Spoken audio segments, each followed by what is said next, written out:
Welcome to Out of the Gate, Daily Racing Form's weekend handicapping preview program. I'm your host, Stan Illman. Thanks for watching. Here's what's coming up in this week's edition of Out of the Gate. Daily Racing Form handicappers Mike Beer, Craig Milkowski, and I will take a look at three major graded stakes across the country. The Louisiana Derby at 1 3/16 miles for 3-year-olds. The Muniz Memorial, also at the fairgrounds, but that race for older horses on the turf. And the San Luis Rey, going 1.5 miles on the lawn at Santa Anita. Nicole Russo has a pedigree pick segment for you. And David Aragona of Timeform US, he spotlights the big race at the fairgrounds, the Louisiana Derby. Plus horses to watch in best bets. So let's break Out of the Gate. We begin Out of the Gate with our horse watch segment. Craig Milkowski's course to watch this week. Well, he didn't really run very well last time out, but I think Craig might have found a silver lining. My horse watch this week is going to be Silver Prospector. He ran a disappointing 6 in the Rebel Stakes at Oaklawn on Saturday, but I think the race is better than it looks on paper. First, I want to take a look at his PPs going into that race on Saturday, where he had last won the Southwest Stakes. You'll notice that I have lined through his race in the Smarty Jones. I think the conditions that day, the track, the pace of the race just made it a total throwout. And he really rebounded nicely where he ran a nice 1:18 Timeform US speed figure. And I think he was a worthy second choice for the Rebel. But when you watch the replay for that race, a couple things stand out to me. The first one is how he made a big move into a hot pace on the backstretch. He was able to gain almost 5 lengths on the leader, got up right in behind Nadal, and was able to hold that position well into the stretch. However, when he got into the stretch, that's where things really went wrong. The trouble line is listed. It shows that there was slight trouble, but if you watch this replay, you can see the horse really kind of just gives it up after he gets blocked. He kind of gets caught in a blind switch where he just has nowhere to go, and the jockey doesn't really persevere with him. So going forward, I fully expect to see the Silver Prospector that we saw in the Southwest Stakes. I think that's much more likely than the finish we saw in the Rebel. So Silver Prospector, my horse watch. Well, as it turns out, the last race that they ran at Aqueduct on Sunday the 15th, it's going to be the last race that they ran there in a while. My horse to watch ran in that race. The finale on Sunday the 15th is a first-time starter named Gandy Dancing. He's a 3-year-old who's trained by Chad Brown. He was purchased as a yearling for over $200,000, and he has a nice pedigree. He's by Flatter. This is a female family that traces back to some really good Phipps horses like Furlough and Fantastic Find, Finder's Fee, all Grade 1 winners. So this horse has the pedigree to back him up. He debuted. He took some money. We'll look at the replay of it right now. He was just ready to go first time out. He set a nice trip tracking just in behind the leaders. You see him here at the top of the stretch. They took him out to the clear, and he's just going to roll right by this field. This was a really nice debut for this horse. He is eventually going to win off at the end of this race, and he's going to score by over 6 lengths. The buyer came back a solid 72 for a newly turned 3-year-old. I think this horse might have forward to go for Chad Brown in the New York bred ranks, at least, if he's not even better than that. A really promising debut there for Gandy Dancing. My horse watch debuted at Golden Gate Fields on February the 28th in race number 3.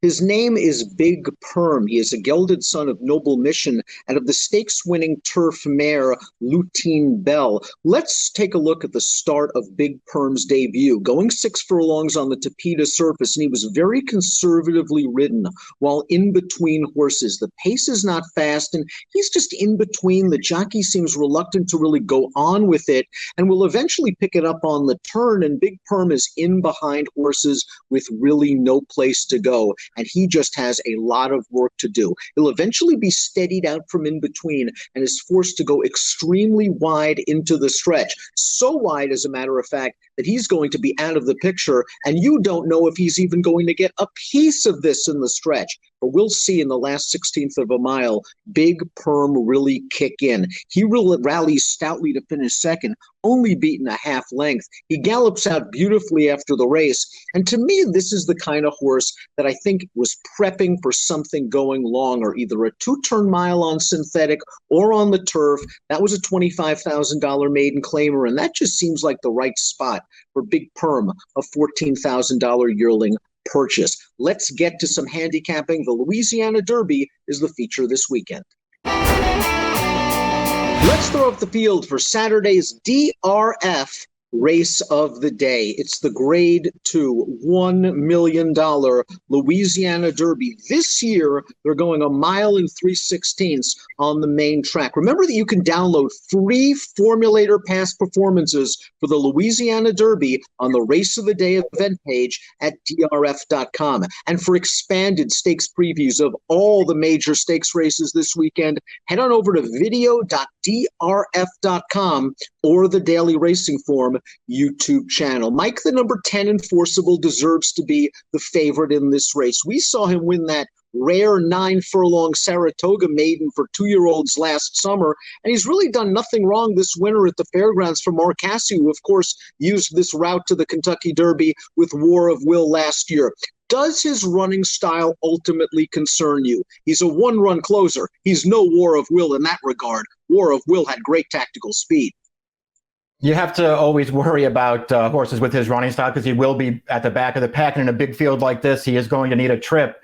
But I agree with you. I think he is the horse to beat in this race. As you say, he's just really done nothing wrong. He's bred to be a distance horse. He won that 9-furlong maiden race at Saratoga. I liked his Lecomte win quite a bit 2 starts back. And I thought he ran just as well last time, Dan, in the faster division of the Risen Star when he was only second best, but he ran well that day. Greg Milkowski's selection in the Louisiana Derby, well, he won't have to worry about weaving his way around 10 or 11 horses the way Enforceable might have to. He has a horse that likes to be forwardly placed. Let's find out who. The Louisiana Derby drew a big field of 16, including 2 also eligibles, and predictably the Timeform US pace projector thinks the pace will be fast. 9 of the 16 horses in this race exit the split division Risen Star, including the winner of the second division Mailman Money, and another 4 exit Fairgrounds allowance races. But none of those races at the fairgrounds have been particularly impressive in my opinion, particularly from a speed figure point of view. And when you consider this as a Grade 2 race, it just looks very weak on paper. So I personally am going to look at the horses shipping in. I'm going to go just a bit against the pace projector in here, and the horse I'm going to go with is Wells Bayou. He comes out of the Grade 3 Southwest Stakes where he was a runner-up, and he ran a big 119 Timeform US speed figure, which does tower over this field. He's trained by Brad Cox, who is one of the hottest trainers in the game right now. You can see in our graphic in the Timeform US PPs, he is 100 in every category. Top rider Florent Giroux jumps aboard. He is going to have to navigate that extra furlong and a half, but he just looks like the best horse talent-wise to me. So Wells Bayou for me in the Louisiana Derby. I'm worried about what kind of trip my top pick can get, the number 4 Chestertown. This is a race, though, where I just wanted a price. I just feel like it's sort of a wide open race. I think a lot of different horses can win. And I appreciate Chestertown's upward mobility. I do think this is a horse who has some talent. They obviously paid a lot of money for him. He is bred to go long, and when you watch him run, he just looks like a horse who wants distance. We have a replay that will show you of his maiden win at Aqueduct. This is back in December. This is his first time stretching out off of 1 start sprinting, and he looked like a route horse in that debut run, and he really appreciated the added ground in this race. You're going to see him take this thing over about mid-stretch, and I like the way he goes on with it, and he wins clear. Since then, he's made 2 starts at the fairgrounds. He hasn't won either of them, but I think he's run really well both times. He got a little bit unlucky when he was only second best last time. This distance of this race really works for Chestertown. He's obviously going to have to improve. He's going to need a trip, but I think this horse has a lot of upside, and he's going to be a price in this race. I think you might have found the right value horse, considering that Chestertown's been heavily favored in all 4 lifetime starts, and he's going to be 15-1 here for the top trainer-jockey combination of Asmussen and John Velasquez. I do agree with Craig, however. I'm going to go with the number 3, Wells Bayou, shipping in from Oaklawn Park. Now, he might have to deal with NY Traffic, another speed horse in this race, and the 1 mile and 3/16 is going to be no bargain, especially if the pace is hot. But I liked what he did last time out in the Southwest. We're going to take a look at that race right now. It was Wells Bayou's first start on fast going. He showed his customary early speed, and it took Craig Milkowski's horse watch, Silver Prospector, to run him down in the lane. All in all, I thought this was a game performance for Wells Bayou, and the Beyer speed figure speaks for itself. A 96. If he runs a 96 in the Louisiana Derby, he's going to be very tough. Does he have questions to answer? Certainly. A pace battle might be looming. The distance might be too long, but I'm curious to see what we get from Wells Bayou. And I'm hoping we stick to that morning line. 6-1 on the line. Let's go to Nicole Russo. She has a Pedigree Pet segment for you this week on Out of the Gate. Well, the road to the 2020 Kentucky Derby has gotten much longer, but for now it continues with this weekend's Grade 2 Louisiana Derby with the regally bred Enforceable the favorite. He's a great example of a horse just bred to be good and bred to be good at a route of ground. So just for fun, let's review his pedigree because his dam, Just Whistle Dixie, is really remarkable. Enforceable is by perennial leading sire Tappet, who holds the single-season earnings record for a North American sire and who's already building another stellar season, tied for the lead among U.S. sires by graded stakes winners. I think with the advent of races with major purses like the Pegasus World Cup and the Saudi Cup, you really have to look to other metrics such as number of stakes performers, buyer speed figures, etc., to kind of measure stallions' success rather than just looking at traditional earnings. So this is one example of using that in your handicapping. Tappet is not yet sired a Kentucky Derby winner, but he does have 3 winners of the Belmont Stakes, making him the only stallion in the modern history of the oldest American classic to sire that many. Enforceable is out of this Dixie Union mare I mentioned, Just Whistle Dixie, who at the relatively young age of 14, kind of in the middle of her broodmare career, has already produced 4 graded stakes winners. A stakes-winning 2-year-old, Just Whistle Dixie got better at 3, winning the Grade 2 Bonnie Miss and Grade 2 Devona Dale, and finishing second in the Grade 1 Acorn. Her first foal was New Year's Day, a street cred colt who won the 2013 Breeders' Cup Juvenile. Her other 3 graded stakes winners, Enforceable, Kingly, and Mahaman, all by Tappet, all graded winners at 3. Maybe most importantly in this context, Mahaman won a pair of Grade 2 events as a juvenile, the Nashua and the Remsen, and then added a pair of Grade 2 races on the Kentucky Derby trail the following winter, taking the Holy Bull and the Fountain of Youth. Kingly, meanwhile, was a Grade 3 winner on turf last summer in California. Now, Just Whistle Dixie, a half-sister to a couple of Grade 2 performing sprinters, but plenty of activity and plenty of distance in the extended family, even though it's on turf. It's the extended family of Breeders' Cup winner Shared Account, who produced last fall's Breeders' Cup Juvenile Fillies turf winner Sharing, and it's also the extended family of multiple Grade 1 winner Got Stormy. Daily Racing Form has the tools you need to master horse racing when you add buyer speed figures and DRF Formulator to your handicapping arsenal. Go to DRF.com and use code DRF2020 to get a free Formulator card today. Welcome back to Out of the Gate. Let's throw up the field for race number 10 at the fairgrounds on Saturday. A wide open edition of the Grade 2 Muniz Memorial Classic. $300,000 is the purse. We are going 1.125 miles on the turf. For expanded stakes previews of all the major races all weekend long, visit video.drf.com or the Daily Racing Form YouTube channel. So many ways to go in this year's Muniz Memorial. Our colleague Craig Milkowski has found a horse that has already done some great things on dirt at the fairgrounds. The Muniz Memorial drew a big field of 13, including Captivating Moon. He's a horse that always seems to be cross-entered in these dirt stakes and turf stakes on the same day at the fairgrounds. But I don't think he's a contender for in either race, to be honest, so not such a big deal. What is a big deal is there's no notation on the pace projector. That's unusual for a field of this size. There just isn't a whole lot of speed to get that flag that says there's going to be a hot pace, but there's not so little that we expect it to be a race where it favors horses on or near the early lead. One of the horses that will be at least close to the early lead is Factor This. But the morning line favorite in the race is Synchrony, a horse who was defeated by Factor This last time. But he got the better speed figure. He got a 127 for the effort. The pace was kind of slow. Factor This had things his own way that day. And he closed very nicely in it, getting back into top form. That said, Synchrony draws the outside post. He is 3-1 on the morning line, so I don't think he offers a lot of value. And I don't think he is a standout in this field. The horse I eventually wound up settling on was Instilled Regard. What I like is this is a horse who's been improving throughout. You can see his speed figures ascending in his last 5 races in the Timeform USPPs. And that's not really a surprise. He's a 5-year-old. This tends to be when horses peak. He's running better and better. That 123 speed figure last time out came in the big Pegasus Turf Championship. It was won by Zulu Alpha, who's probably the best turf horse in the country right now. So I'm really looking for a big race from Instilled Regard. He's going to be my selection in the Muniz Memorial.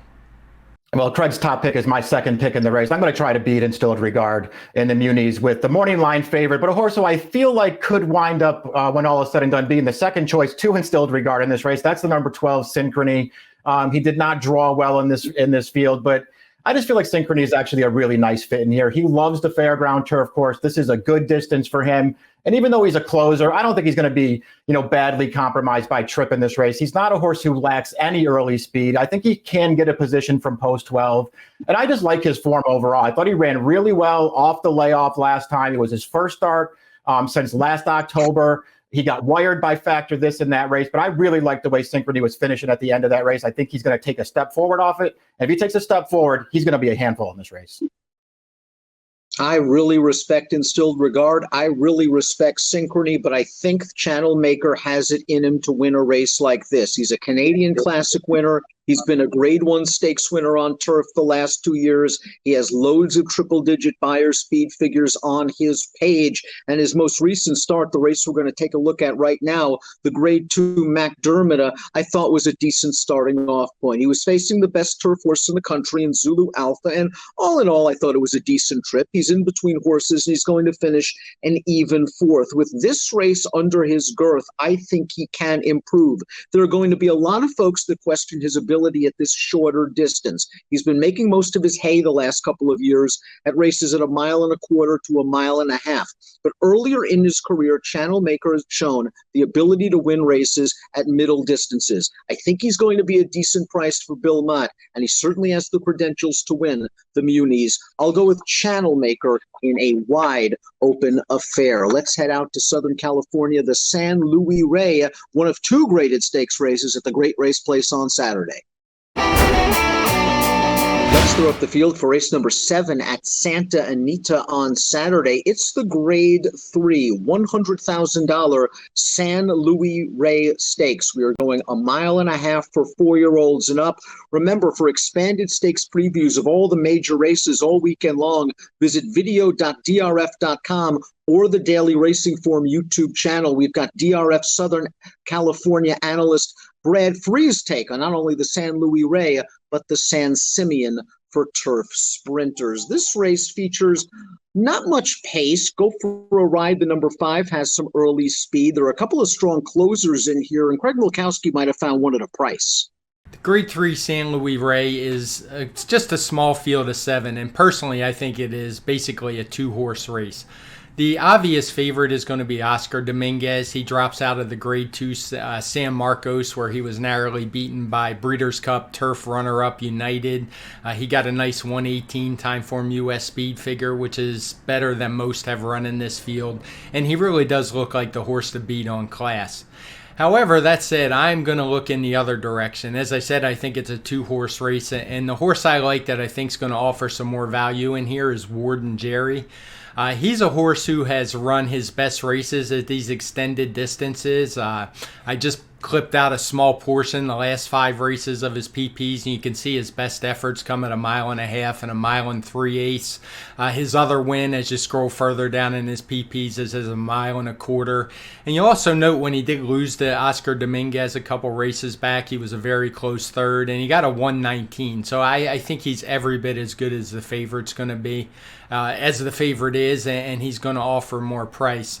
Also, what jumped out at me last time is his race at 1.125 miles in a Calbred Stakes race, where he ran a really good second. Granted, he was the favorite, but this is a distance that is just much too short for him.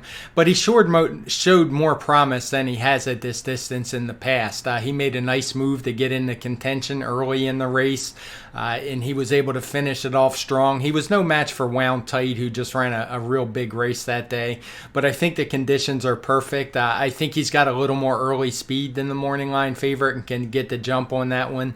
So for me, I'm going with Warden Jerry in the San Luis Rey.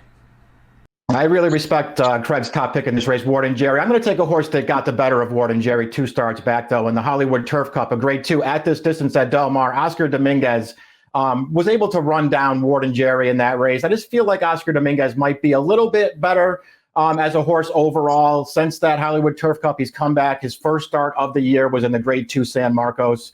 And we have a replay of that we can show you. And once again, Oscar Dominguez ran an excellent race in this spot. You're going to see him swinging out wide from last in this race. That is his running style. I understand that could be a problem for him when you have to just come from way out of it every week. But he just shows up and runs every time. A really good finish here in a race that just comes up a little bit short for him. He's back out to 1.5 miles here. This is his distance, and I think he's the horse to beat.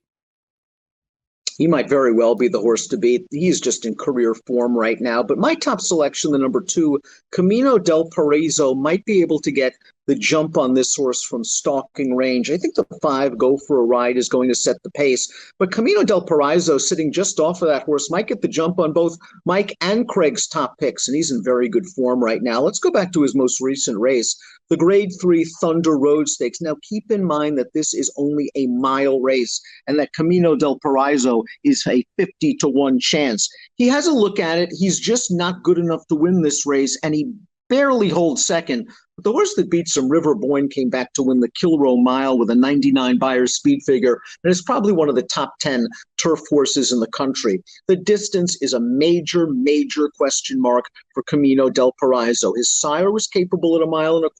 There's a lot of speed on the bottom half of this pedigree that could hurt him perhaps going 1.5 miles, but I'm just hoping that this trip works out for him. Sitting second behind a long shot, ready to pounce.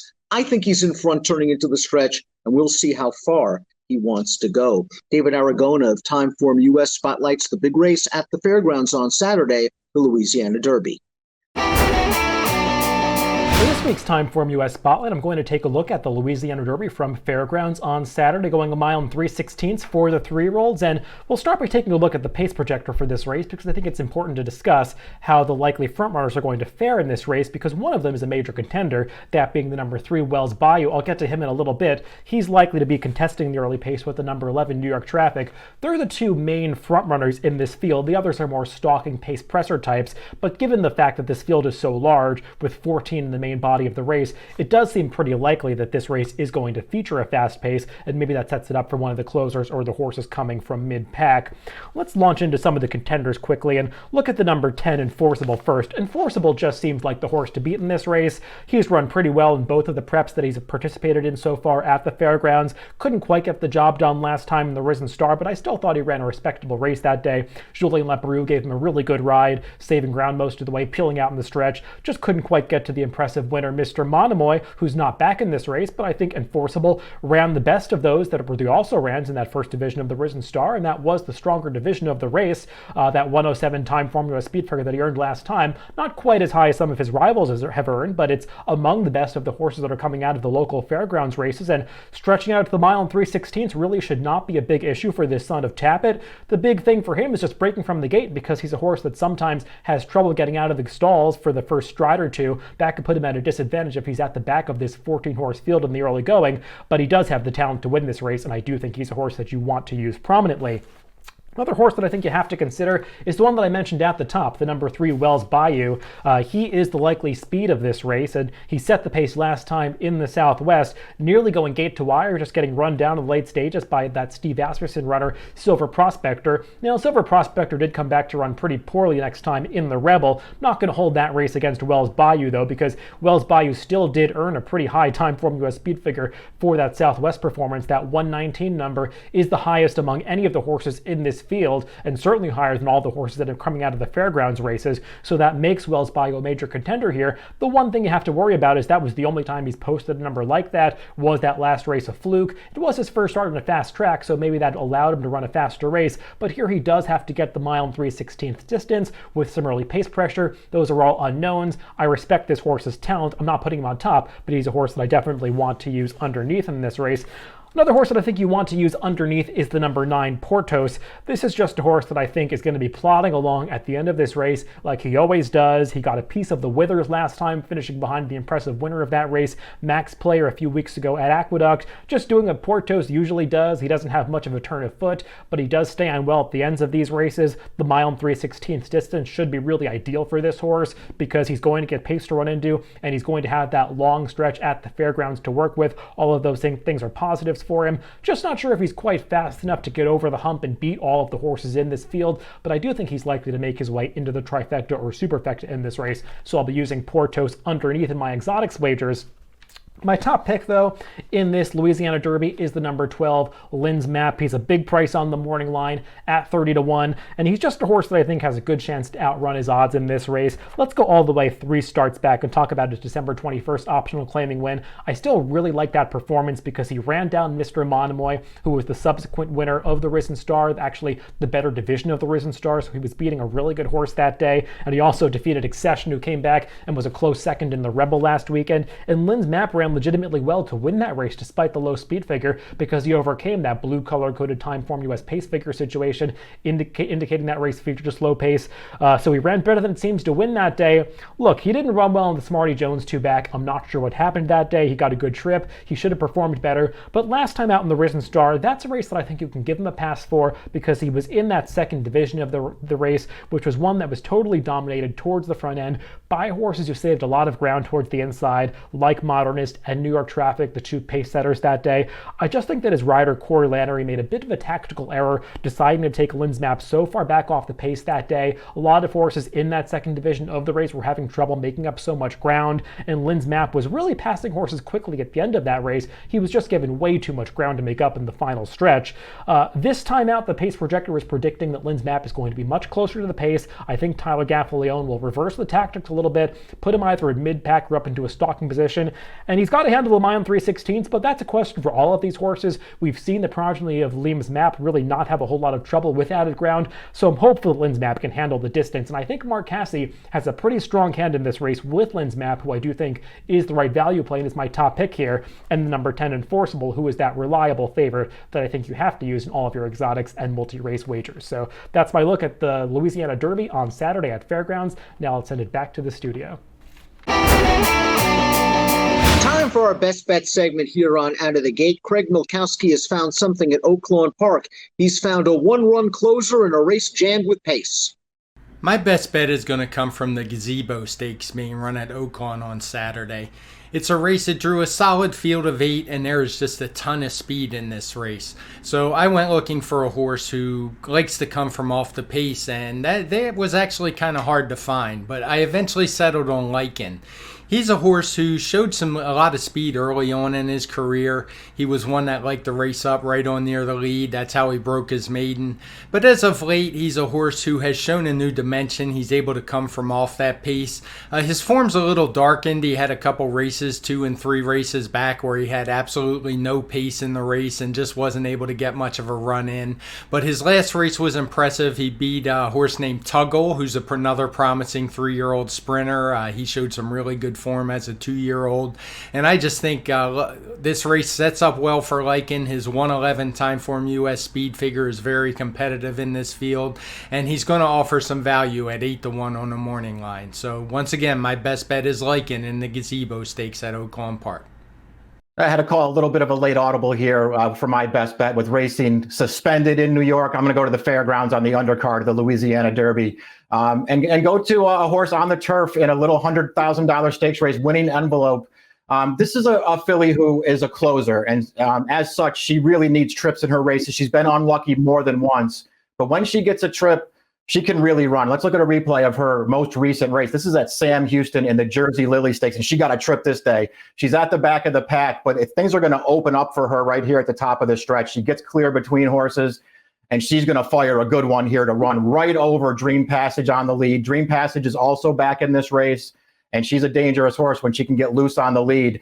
Winning Envelope, though, can really run when she can work out a trip in her races. She's 9-2 on the line in this race, and I realize it's a tougher spot for her, but I'm just going to expect her to come right back and run another good one if she can get clear in the stretch. My best bet on Saturday is at Laurel, race number 10, number 5, 'Cause I'm Edgy. 'Cause I'm Edgy has won 2 out of her last 3 starts, and we'll go back to her most recent race in which she really looked strong on the lead. She was able to control the pace, but as they turn into the stretch, her ears are pricked, and once Julian Pimentel asks her to run, she is willing and able to draw away from this field. A strong 84 Beyer speed figure. She draws outside the other speeds on Saturday, and I think she's just going to sit a nice 3-wide tracking trip in the clear and ready to pounce. The morning line favorite on Saturday is returning off of a lengthy layoff and might be vulnerable first time back. 'Cause I'm Edgy at around 5-2 second choice might be worth a gamble in race number 10 at Laurel. That's the number 5. We thank you for watching Out of the Gate, and we urge you to follow all of DRF TV's latest offerings on social media. Please follow on Twitter at DRF Video. And for the latest news and notes from America's Turf Authority Daily Racing Form, please follow on Twitter at DRF Inside Post. That's it for this week. Best of luck when your horses break out of the gate.